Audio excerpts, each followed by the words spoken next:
Welcome to That Park Place. My name is Vash Sky, your host of today's video, and this is a particular interesting story right here talking about the Fast and Furious Hollywood Drift Coaster actually stalling out. But we have an update to this story, so stick around to the end of the video. Let's go ahead and play our initial comments from Culture Casino and Ron from Follow the Bradley's Fun. Before we do that, make sure you hit the like button. If you haven't hit the like button yet, hit that subscribe button, and off we go to Universal Studios Hollywood, the entertainment capital of LA. You may have heard of the biggest new coaster hitting Universal Studios Hollywood, that being Hollywood Drift there, themed to Fast and Furious. Fast and Furious Hollywood Drift tests the track for the very first time, marking a major milestone towards its 2026 debut. Yes, this Intamin controlled spinning inverted coaster with 2 launches is starting to test, and this is very good, and the tests, at least when they started out, looked very promising.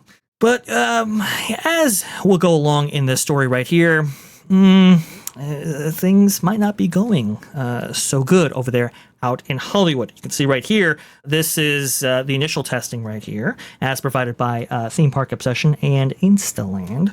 Instantland on Instagram. You can see valleying and so forth, and testing out of launches back and forth. That's usual test operations that you kind of want to see, right?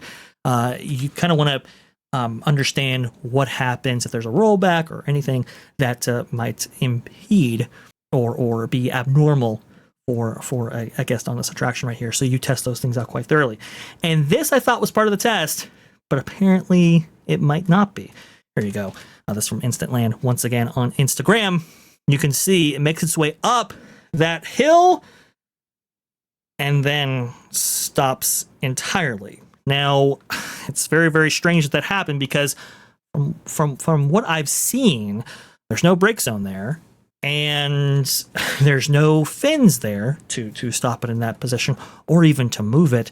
And that's got a lot of people concerned because it has been stuck there now for, I believe, at least 2 days. So that's no good. And you see you have the cherry pickers looking to maybe perhaps figure out a way to move these coaster cars from this position. This is not good. I don't think this is what Intamin wanted to see right here. I kind of want to know from you, is this normal? Because I don't think it is. Yeah, I think they discovered a flaw. My guess would be that the engineering on this was very precise, and the contractors did not create the correct ground mounts that needed to be there, and they weren't very precise. So this is why doesn't complete its role. The other thing is maybe they may need to reevaluate if they have to put a limb booster in this particular part of the attraction so that they control this. So because this, if you were stuck in this as a guest right now, that's a bad day right you'd there. You'd be sore like you can't believe. I was stuck on a partially inverted coaster in a barrel roll at one point in my life, and I had a very bad week after that. So it was very uncomfortable. But look, I mean, I'd rather them find this out now than with guests on it. You know, and again, the other problem is if you are allowing for the weight of guests, this is telling you that maybe this is where your design flaw was. But I still think this is an engineering issue with the foundations that were put in place, and they were not done precisely. So. Oh, really? Oh, that's a whole other can of worms right there. Yeah. I am because this optimistic.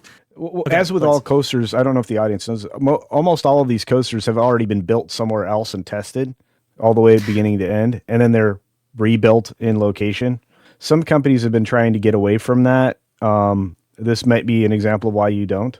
I don't know. Well, Intamin's usually really good at building off location initially, so. I don't think you could do that with this particular coaster, only because it's such a terrain coaster. Like, I don't know how you analog for that. So that might have been an impediment to that process, but it's interesting you bring it up too, because I was thinking something similar. But Ron, I look at something like this. I think there are ways to get out of this, and I'll go ahead and offer those in just a moment right there. But this is an Intamin coaster. Intamin coasters have been known to. Well, they've been known to have issues. Right? Well, I think they're pretty famous for that. Yeah, but most of those are valleying problems, so it's not usually stuck at the apex on a roll. Because this is a roll. The problem with this that I'm seeing is at this very moment, it's obviously not fast, but if I were stuck there, I'd certainly be furious. That's a very good point, right there. That's for sure. I think what happened is that this coaster was initially based on how The Rock looked in the movies, but he's lost a lot of weight, and then now it just doesn't have the oomph to get up the hill anymore. No, I have no idea. Culture is obviously the expert on the designs of roller coasters and such. Well, obviously for me, I just hope they fix it. I'm just suggesting again that the civil engineering here, the contractors' ideas of how these things may have been assembled are at odds.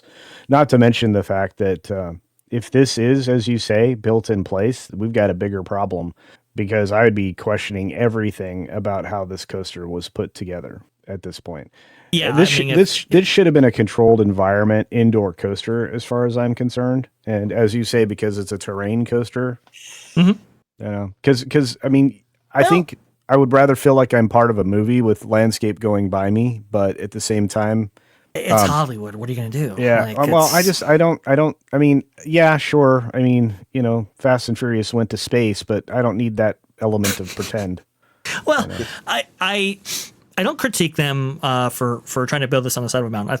I mean, look, it's very ambitious, but I will give them credit for that ambition. I think one of the ways you could get out of this is if you have weight sensors that take the weight of the individual cars when they actually leave the station, and then you could actually dial in those LSMs, I do believe, to apply the appropriate amount of force in order to ensure that you get over that specific hill right there. That's kind of what I would do. But again, I think install those things and do that. Go ahead, please. I think you have to. I think you're going to have to do some kind of limb boost along the way, a linear induction motor boost along the way. So, and I think that modern coasters usually have those now. I mean, think about the fact that Velocicoaster takes you to 70 twice. So yes, and this is going to go, I believe, in excess of 72 miles per hour. So I do believe it has a speed advantage, if I'm not mistaken, on Velocicoaster. I could be wrong about that, but it's supposed to be a multi-launch coaster.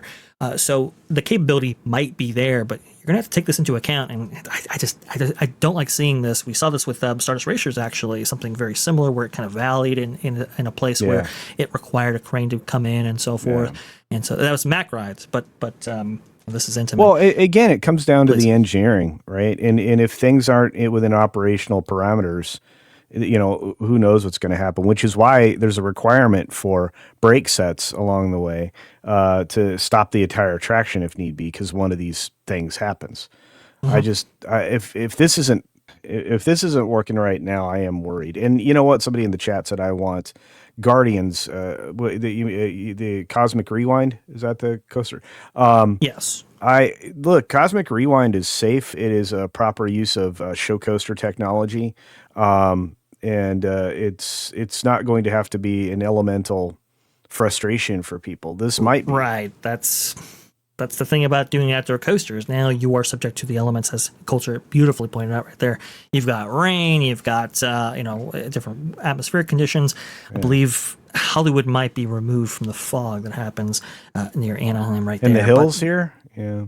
Yeah. So you have heat issues, which that's certainly a thing that coasters have to contend with. There are risks with doing this. And look, this is why you do that testing, in order to figure this out. I don't know if it's necessarily going to push back the opening date on this. I heard they were going to go for Q1 or Q2 of 2026, but it might be different now, because we have to ensure that no guests are stuck on that hill, because that's going to be quite the problem right there. There is no evacuation procedure for that outside of cherry pickers, and that's not good. And now you have a coaster that can be seen from the nearby highways and so forth. And so, news crews, helicopters getting those shots. You don't want that.